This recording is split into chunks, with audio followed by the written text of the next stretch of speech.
Seating सीटें छोड़ने को तैयार नहीं जेडीयू। बिहार एनडीए में कैसे होगा लोकसभा का बंटवारा। लोकसभा चुनाव 2024 की तारीखों की घोषणा कभी भी हो सकती है, मगर बिहार एनडीए में अब तक सीट बंटवारे पर सहमति नहीं बन पाई है। जेडीयू अपनी सीटिंग 16 सीटें छोड़ने को तैयार नहीं है। वहीं एनडीए के घटक दलों की नजर मुख्यमंत्री नीतीश कुमार की पार्टी की कुछ एक सीटों पर टिकी हुई है। ऐसे में बीजेपी के सामने बिहार में सीट शेयरिंग फॉर्मूला तैयार करना चुनौती बना हुआ है। जेडीयू नेता केसी त्यागी ने कहा कि पिछले लोकसभा चुनाव में जो सीटें जेडीयू ने जीती थीं, वो उनकी पार्टी की अमानत है। इसी आधार पर बीजेपी के साथ मिलकर आगे की रणनीति तैयार की जाएगी। बीजेपी ने देश भर में 195 लोकसभा सीटों पर अपने प्रत्याशियों की घोषणा कर दी, मगर बिहार में एक भी लोकसभा पर कैंडिडेट नहीं उतारा गया है।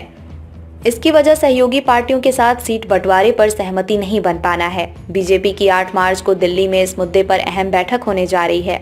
माना जा रहा है कि इसके बाद ही कोई अंतिम फैसला होगा। बिहार बीजेपी की ओर से मौजूदा 17 सीटों पर प्रत्याशियों की संभावित सूची बनाकर दिल्ली भेज दी गई है।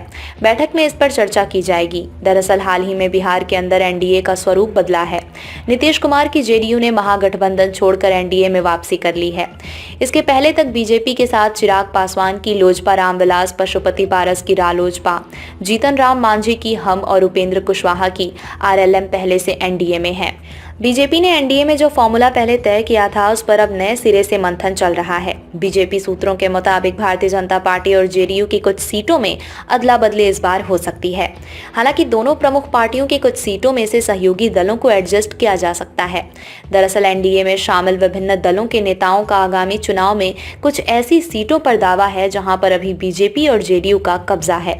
जैसे कि जीतन राम मांझी की पार्टी हम गया लोकसभा सीट पर मजबूत दावेदारी पेश कर रही है, जबकि यहां अभी जेडीयू का सांसद है। इसी तरह उपेंद्र कुशवाहा काराकाट लोकसभा सीट से चुनाव लड़ना चाहते हैं, जबकि ये सीट भी अभी जेडीयू के पास है। वहीं जेडीयू का कहना है कि पिछले चुनाव में जो सीटें उसने जीती थीं, इस बार भी वो पार्टी के खाते में ही आए। ऐसे में बिहार में सीट बंटवारे पर पेंच फंसा हुआ है। बीजेपी एवं जेडीयू के नेता बैठकर इस पर समाधान निकालेंगे।